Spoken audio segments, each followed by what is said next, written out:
అద్దం ముందు నిలబడి అబద్ధం చెప్పలేనే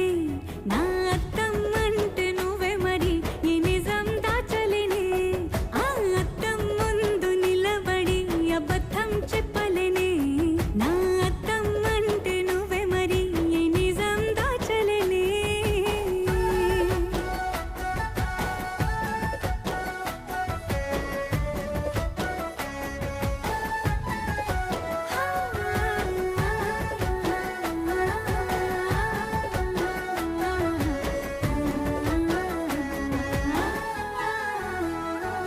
నీకు నచ్చిన సంగీతం ఏంటి నీ చెప్పుల సవ్వడి నువ్వు మెచ్చిన ఈ అమ్మాయి ఏ ఫీల్ ఉన్నది మామయ్య నా